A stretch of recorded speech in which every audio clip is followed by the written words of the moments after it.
نحمده ونستعينه ونعوذ بالله من شرور أنفسنا ومن سيئات أعمالنا أما بعد فأعوذ بالله من الشيطان الرجيم بسم الله الرحمن الرحيم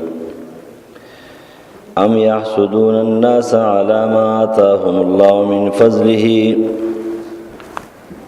وعن أنس رضي الله تعالى عنه وعن أبي هريرة رضي الله تعالى عنه عن النبي صلى الله عليه وسلم قال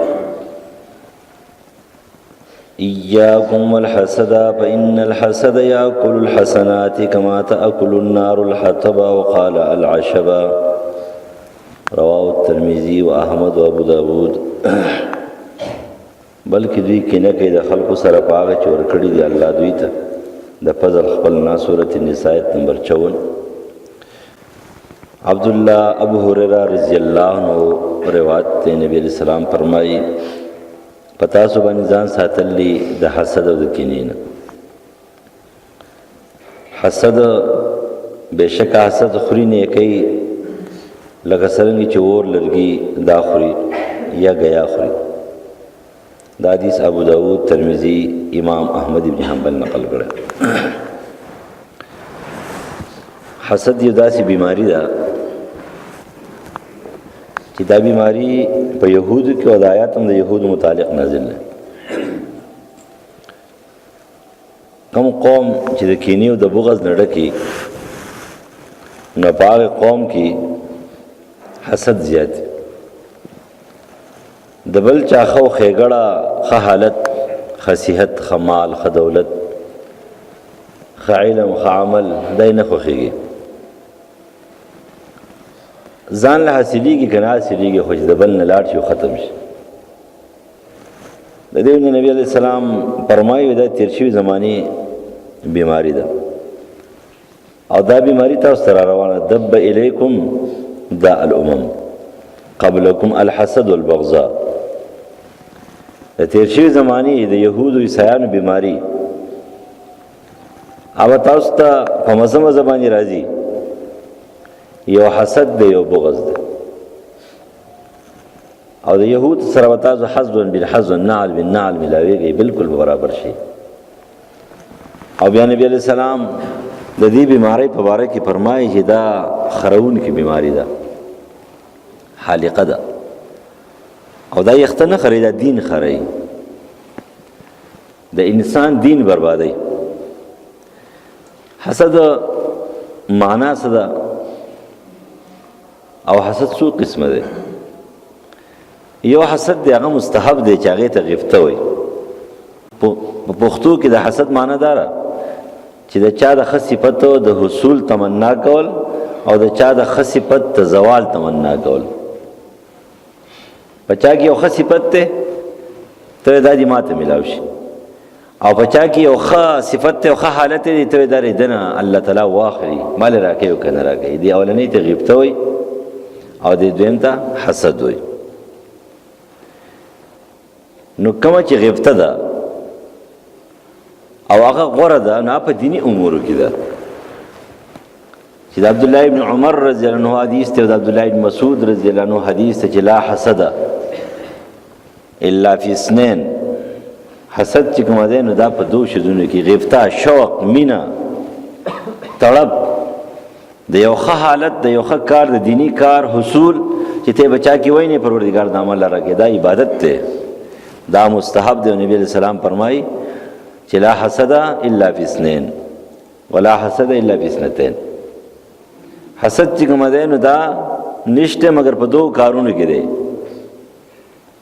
یعنی قابل غیبته شدونه چې دنا غداري سړی د ماته ملاو شي یو الله تعالی انسان ته قران ورکړی دی د قران ماهر دی او چې د قران ماهر دی او چې کاش دغه شان دي تلاوت زماوي دغه شان دي قران زماوي دغه شان دي ماهر زوي دغه شان دي د قران حصول ماته شوی او رده په شان دي ما د قران خدمت کوله نو دا بهترین کار دی او یو انسان دی هغه ته الله تعالی مال ورکړی دی مال او هغه لګیا دی شپه ورځ خرج کوي چې څومره د نیکۍ کارونه دي په هغه کې مال خرج کوي ډېر مالدار دي چې په دې زمانه کې هم شته زموږ یو ملګری تللی و چندې له کراچۍ ته نو هغه روژه کې چنده کوي نو بس مونږ چندې له لاړو چا خواله چې تلو او چندې له ورړو روژه ماتې ټایم دی بس یو کس راغی سیده ساده غوندي سړی دی او ټول کسان یې کېنوله هغه نوکران یې هم کېنوله مزدوران یې هم کېنوله او په خپله روژه ماته کړه په یو کجوره باندې یو ګوټو بیا وس کې بس بیا خدمت ته ولاړو مونږ ویل چې مزدور به وي نوکر به وي خادم به وي نو ځکه سیده ساده سړی شډل بډل او بس ټولو خلکو خوراک وکړو بس هغه وروسته مونځ یې وکړو مانځه نه بعد چې کوم دی بیا لاړو زموږ بچه نوکر بچه ډوډۍ به خوري نو سبا له ټایم وښودو چېرې تاسو 9 بجې یا 10 بجې بس بیا کسان ویل چې تاسو به دفتر ته ځئ چې دفتر ته ونه چې ګورم کرسۍ باندې هغه سړی ناست پرون زموږ خدمت کوو او ولاړو ټول خلک یې کېنول او په خپله روټۍ ته چې د مېلمنو ولاړو هغه سړی چې دی نو السلام علیکم دومره بهترینه لهجه چې تاسو زما سره ډېر لوی احسان کوئ په ما پسې راځئ او بیا د کرایې پورې او د هر شیز پورې ځان له ځانه حساب دا یې کړو او هغه مونږ ته چې دی نو حواله کړو داسې خلک هم شته دی اوس هم شته چې الله والا مال ورکړی دی زړه یې ورکړی او چې زړه ورکړی دی بعضې خلک دي ګوره ویل الله مال ورکړی څه ګزاره حال غوندې زړه یې خو لیکن نور بد اخلاقه وي ژبه خوشي ما دومره مال نن پیسې را ایستلې وې او خرچه مې کړې هلکه څه چلو شوې خرچې دې کړې نو به دې خرچ کولی که جب کې کېدی څه پټې کېدی مه خرچ کوه مونږ به اعلانونه کوو په تا باندې څه سخته ده تا خپل ښه غوټې وله ورکړه څه خلک داسې چې مال ور سره زړه ورسره نه وي زړه ورسره مال ورسره ضرر یې ورسره من او ازای ځباته نه وي ضرر یې معمولی غوندې شی ورکړي بس خانه ده سنډي وي دومره کسان چې کومه دی نن چندې لري ته خو له خپلې نه ورکړې ته خو له زکات ورکړې تا خو خپلې پټۍ نه دي ورکړې هغه تا په جب کې ښودي دي یو طرف ته دي ښودي دي هغې نه خو تا روپۍ هغه څه شازونه دي د جوماتونو کې چې دي دا غریبانان دوی چې چنده ورکوي دوی خپلې ورکوي دوی څه زکات نه وي ولیکن نور خو چې دی نه خو زکات ورکوي تا خو د خپل حق هم نه دی ورکړی لیکن څه خلک داسې دي چې هغه الله تعالی زړه هم ورکړی دی مال هم ورکړی دی او ژبه هم له خوږه ورکړې ده آداب او احترام یې تاسو ته پته ده قدرتي غوندې خبره یې چې کله یو انسان د چا سره په داسې ښایسته انداز باندې میلاو شي ټول عمر ورته هغه دوا کوي ټول عمر بې اختیاره دوا کېږي دا تجربه ده یاره پلانکي ځای کې ته تللی وم یو سړی و او هغه په دومره احترام باندې ورکړې وله څه 100 روپۍ وله ورکړي 200 وله ورکړي 1500 ورکړي خو په دومره احترام او په دومره عزت باندې او په دومره ادب باندې یاره ماله بس ما نه په دوا کې چرته نه هېرېږي او بلو پلانکي جومات ته تللی په هغه جومات کې یو شی و یو بد اخلاقه که نه خو چې لاس اوچتو یا الله غر کېږي دا یو خبره یاد ساتئ بله دا یي دا چې خلک کوي ښه اخلاق ښه زبان ښه لهجه دا پکاري نو په دې کې الله والا مال ورکړی دی او به دې د حلالو په لارو باندې په جایز لارو باندې خرچ کوي بس دی وایي چېرې کاش داسې زما سره هم وی او ما دا مال چې کومه دی نو څه دا خرچ کړی وی دې ته ویل کېږي مستحبه طریقه دویم چې دی نو هغه جایز دی خو مکروه کار دی یو سړی مالداره سړی وایي نه وایي الله ماله داسې مال لا کې هغې نه خرچ کوي د نیکۍ په کارونو کې خرچ کوي نه خو مال دی یا الله دنې مال خو مال هم داسې راکړي نه دا جایز دی خو دا ښه کار نه دی دا مکروه کار دی دا مضموم صفت دی دریم نمبر داسې چې یو سړی دی هغه د چا یو کمزور حالت وایي نه کمزور او دا حقی کمزوری حالت دغه صفت نه دی وایي چې پروردګاره ماره دې نه وساتې نو دا هم جایز دی مکروه نه دی جایز دی خو چې کم ناروا او ممنوع دی او حرام دی چې هغې ته تمني او زوال النعمت عن منعم علی، چا باندې الله احسان کړی دی او ته چې پروردګاره د ده نه دا واخلې، صحت تی واخلې، مال تی واخلې، عزت تی واخلې، وجود تی واخلې، بچی تی واخلې، الواد تی واخلې، حکومت تی واخلې، دا تی واخلې، مال راکې او که نه راکې، دا یو مضموم شی دی یا بدترین شی دی. او دا بیماری دا په مونږ کې موجوده ده. زه خو به وایم چې یاره په دې غټو خلکو کې به ډېره کمه وي، په دې ورکوټو خلکو کې ډېره ده. زموږ په شانتې چې دي چې مال ورسره کم دی په دوی کې ډېره ده، چې داسې کمزوري غوندې په دوی کې ډېره ده کینه او بغض او حسد. او دا بیماری داسې بیماری ده چې ګوره دا ریبل کوي، ریبل خرول کوي، خرول. امام قرطبي رحمه الله نقل کوي د امام اصمعي یو قول نقل کوي. امام اصمعي وایي یو بانډچی ولاړو، بانډچي اعلان کړو کنه، خبرې کولې چې خلکو تاسو مظلوم ګناهګار پیژنئ، مظلوم ګناهګار. نو خلک حیران شو چې دا مظلوم ګناهګار دا څوک دی؟ ناور دی مظلوم ګناهګار چې ګناهګار هم دی،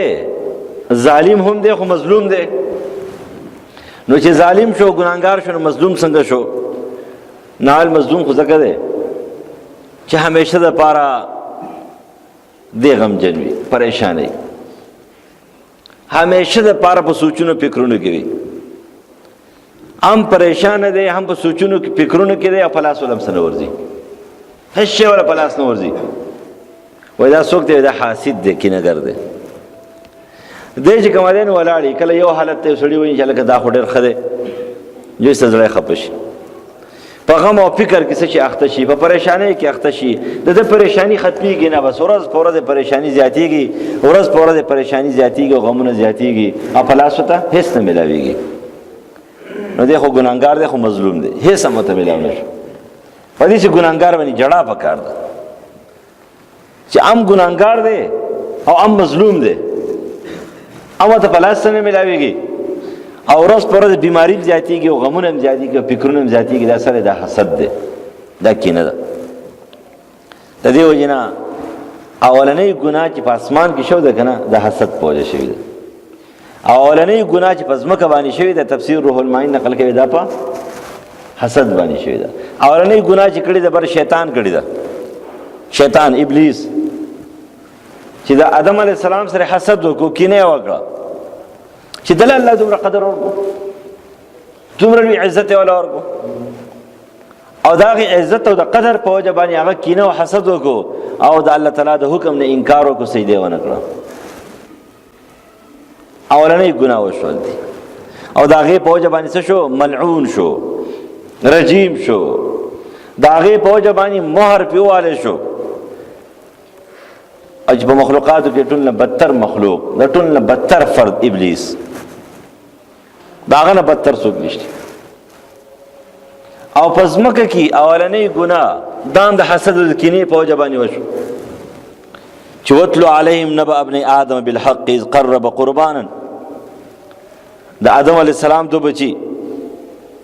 د یو نوم قابیل له بل نوم حابیل له، تاریخي نومونه دي، خو د تاریخ په دومره مضبوط دی چې یاره دا صلبي بچي دي. او که څوک دا خوا دی خوا یې پلتو خبرې کوي، حسن بصري فرمایي دا صلبي دي، دا خبره ټیک ده. دا ډاکټران صاحبان پروفیسران صاحب چې کوم دي نه دا چا ویلي دي، دا هغه ویلي، چا ویلي؟ ستا پلار ویلي دي. چا ویلي دي؟ تر حسن بصري نه اوچتې، سعید بن مسیب نه اوچتې، د عبدالله بن عباس نه اوچتې، د عبدالله بن عمر نه اوچتې، دا هغوی ویلي دي دا صلبي بچي دي. دا یو نوم قابل له، د بل نوم حابیل له، او په شریعت کې هېڅ پابندي نشته. اولنۍ ګناه چې شوې ده د قابل او د حابیل د چا په وجه شوې؟ د حسد په وجه شوې ده، چې قابل د حابیل سره حسد او کینه وکړه، او د هغې د وجه نبي علیه السلام فرمایي چې څومره قتلونه په دنیا کې کېږي، نو د دې ذموار چې کوم دی اولنۍ سړی چې هغه کومه د دغه حدیث نه معلومیږي دا صلبي بچي دي، بخاري حدیث. په اولنی بچی باندې چې کوم د آدم علیه السلام، په اولنی بچی قاتل د آدم علیه السلام باندې، او کتره بني اسرائیل قصې کې د هغې نه مخکې بېشماره قتلونه شو، بېشماره مړي شو، په هغې باندې بار کېږي د هغې سزا او د هغې عذاب. اولنۍ ګناه په اسمان کې د کینې د وجې نه شوې ده، او اولنۍ ګناه په ځمکه باندې دا هم د حسد د وجې نه شوې ده. دا د بغض او د نفرت ته وجه نه شوي دومره بدتر شی دی. امام ترمذي دا حدیث نقل کړی دی، خلک مختلفو طریقو باندې وایي، صحیح حدیث هم داسې ده. عبدالله زید عمر زید عاص رضی الله عنه فرمایي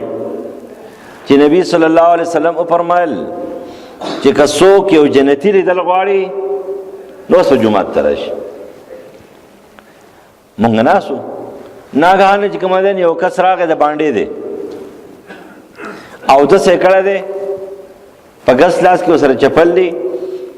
او د ګیرې نه اوبه څاڅي او راغی نبی علیہ السلام ته سلام وکړ، السلام علیکم یا رسول الله. دی په جومات کې سلام کړی دی او زموږ بعض موحدین حضرات وایي چې نه په جومات کې سلام کول مکروه دي. ولې مکروه دي؟ دا څوک دا سلام چا کړو؟ د عبدالله ابن عمر نه دی کړی سلام، دغې بانډه چي نه دی کړی، نبی علیہ السلام ته کړی سلام کنه امې د تلو کړی مې د راتلو کړی او بیا یې په ګس لاس کې چپل دی دا یې کېښودل ګس طرف ته، 2 رکعاته خفیف سپک 2 رکعاته نفل یې وکړه. خلکو کتل ورته که نه، نو چې څوک درته ګوري نو بیا پسې ډېر خوږېږي نه په دې عبادت کې په دې لمونځ کې، ځکه چې بیا نه ریاکار جوړېږي. نو 2 رکعاته نفل یې وکړه او بیا د هغې نه بعد یې خپل چپل راواخېستل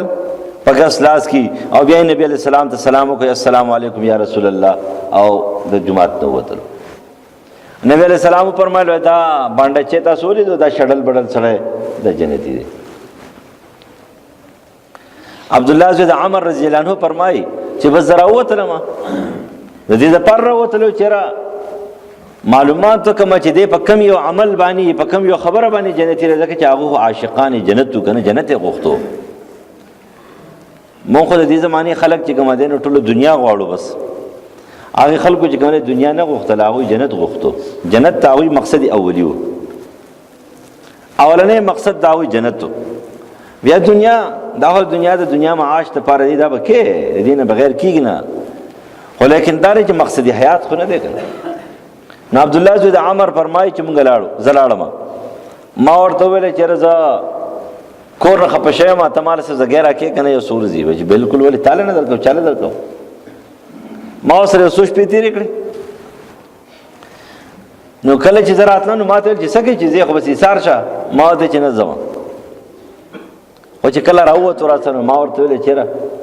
زه په دې پسې راغلی وم چې ستا په باره کې نبي علیه السلام وفرمایي دی جنتي دی. ما ستا اعمال کتل نو ستا په اعمالو کې زما د اعمالو نه زیات څه عمل خو نشته، کم فرایض دي، واجبات دي، سنت مؤکد دي، مستحبات دي، بلکې زره زیات مستحبات کوم ته کم کې، نوافل زیات کوم، تلاوت زیات کوم ته زمانه کم کې، او ستا په شان کې نبی علیہ السلام دا خبره کړې ده. نو پتا کې څه خوږی یو عمل له چې هغه عمل بهترین عمل له، نو هغه سوچو کو چې ما کې خو عمل نشته، خو چې کله هغه ډېر سوچو کې چې یو خبره شته وایي څه خبره وایي الله تعالی دا ټوله دنیا چاله ورکړي، زما په زړه کې بالکل څه نه راځي، زم دا د حق دی دلې ځکه ورکړی دی. که دا زما حق وي که نه ما له به راکولی، خو زما حق نه دی، دا د حق دی. وایي چې دا حق دی بس ما په زړه کې څه نه وي، نو هغه دی چې خطا کې کینه نشته، حسد نشته. حسد واپس چې راغی نو چې کله واپس راغی نو نبی علیہ السلام تی تپوس وکړو الګ څه عمل وکړي، نو هغه ته یا رسول الله پاک حسد نشته. نو دا حدیث نبی علیہ السلام چې کوم د حضرت ابو هريره حدیث دی، د انس ابن مالک نوم دی، د عبد الله ابن عمر نوم دی، او د عبد الله ابن مسعود رضی الله عنه نوم دی. نو دا حدیث نبی علیہ السلام د دغه واقعې په باره کې ویل دی او ورته وفرمایل چې تا ته پته را چې ایاکم والحسد فإن الحسد یأکل حسنات کما تأکل النار الحطب او العشب، چې ځان د کینې د حسد نه ساتئ، ځکه چې حسد چې دی نو دا د نیکۍ داسې خوري لکه څرنګه چې اور وچ لرګي یا ګیا سیزي، انسان ختم کی برباد کی، بس هیڅ عمل چې کوم دی نه دا ورته پاتې نشي. دا داسې یو بدترینه بیماري ده او دا بدترینه بیماری دی الله تعالی زمونږ وباسي، ځکه مونږ کې موجوده ده. نبی علیه لا تحاسدو، یو بل څه کینه مه کوئ. حسد چې کوم دی نو خلق خوړلی دي، اعمال یې خوړلی دي، انسانان یې څه برباد کړي دي. ود کثیر من اهل الكتاب لو يردونکم من بعد ایمانکم کفارا حسدا من عند انفسهم. دا د یهودو بیماری ده. نبی علیہ السلام چې یهودو نه منو د حسد په وجه نه منو. سیرت ابن هشام نقل کړي، روض الانوب کې علامه سہیلی نقل کړي، حضرت صفیہ رضی اللہ تعالی عنہا، صفیہ بنت حیی بن اخطب د نبی علیہ السلام بیبی ده، امهات المؤمنین ده. په جنگ خیبر کې کوم دني ولې شوی ده، هغه خپل واقع په خپل نقل کړي. و یو ځل زما د پلار حیی دا ډېر لوی ملاو د یهودو، او یو زما تر هغه عمر پسې و، نو زما تر زما د پلار راته پوسو کو دا د خیبر د حالات چې شروع کېدل. و زما پلار ته ویل چې زموږ پر کتابونو کې ولې د دې آخري پیغمبر ذکر نشته، پر تورات کې ولې شته، ولې دا صحیح پیغمبر نه دی؟ بالکل صحیح پیغمبر دی، دا آخري پیغمبر دی، دا صحیح پیغمبر دی، د دې نه وروسته بل پیغمبر نشته، خاتم النبیین دی. نو چې خاتم النبیین دی، آخري پیغمبر دی او صحیح پیغمبر دی، نو اسلام ولې نه قبلو، ایمان ولې نه راوړو؟ نا ورته به جواب کوي چې نه، تر څو پورې زما په وجود کې ساوي سا روح وي زه به مخالفت کوم. ولې مخالفت کې؟ دا په بنو اسماعیل کې راغلی، بنو اسحاق کې نه دی راغلی. که دا په بنو اسحاق کې راغلی وی نو بیا ما منلی، لیکن دا په بنو اسماعیل کې راغلی دی، او بنو اسماعیل خو زموږ دشمنان دي، د دې وجې نه زه دې منلو ته تیار نه یم. دا حسد و حسد، هغه حسد په وجه باندې قرآن د هغې ذکر کوي چې ود کثیر من اهل الكتاب لو يردوکم من بعد ایمانکم کفارا حسدا من عند. دا کینه ده، د کینې او د بغض په وجه باندې. ام یحسدون الناس علی ما آتاهم الله من فضله، نبوت یې ورکړی، پیغمبري ورکړې ده، معجزې ورکړې دي. نو په دې وجه هغوی د دې سره څه کوله؟ کینې کوله.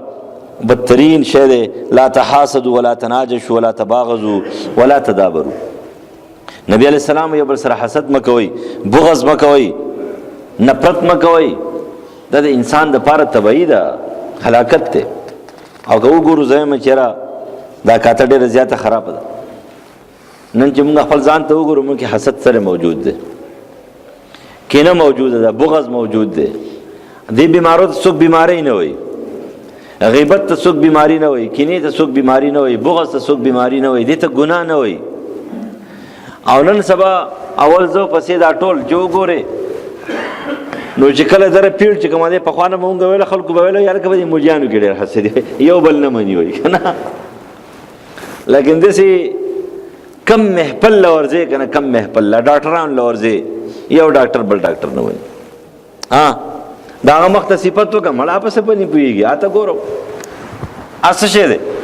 دغه شان دي بل یاد کا هغه نه پويږي. ته ټول چې کوم اعتراض امن دي یو بل سره تربوران دي، هغه تربوران چې اعتراض امن یو بل نه مني کنه، تربورانی د قشان دي چې کوم دي دا خلک ته ټول دنیا چې وګوره وسنن سبا په دې غم کې اختر. نبی علیہ السلام فرمایلی دي چې دب الیکم داء الامم، تاسو ته تیر شوی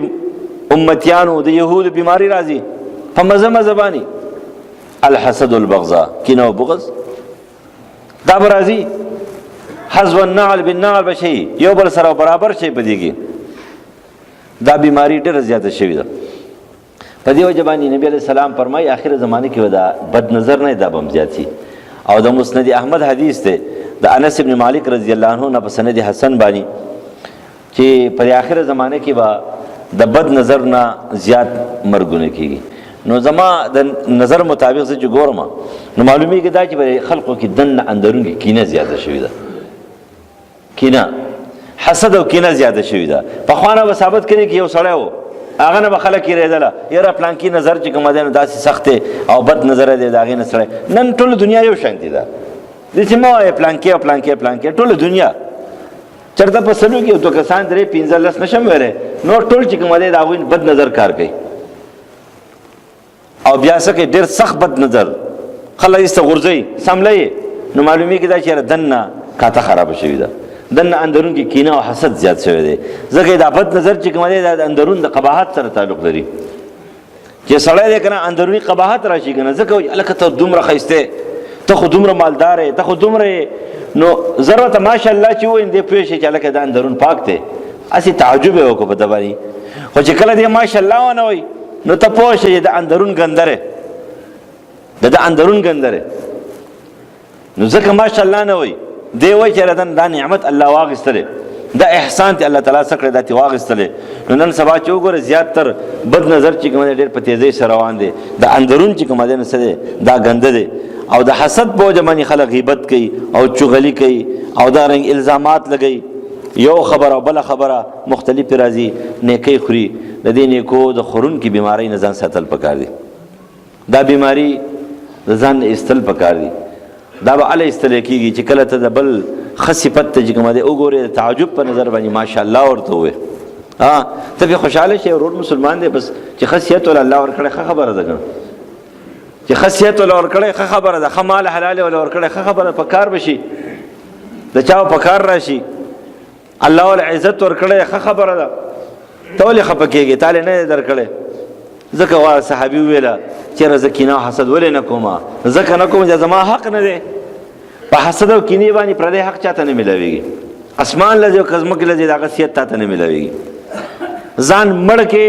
په سوچونو فکرونو باندې نو دغه مال ته نه ملاويږي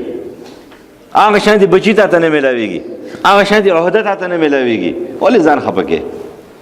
ځان مظلوم ګناګار ولې جوړ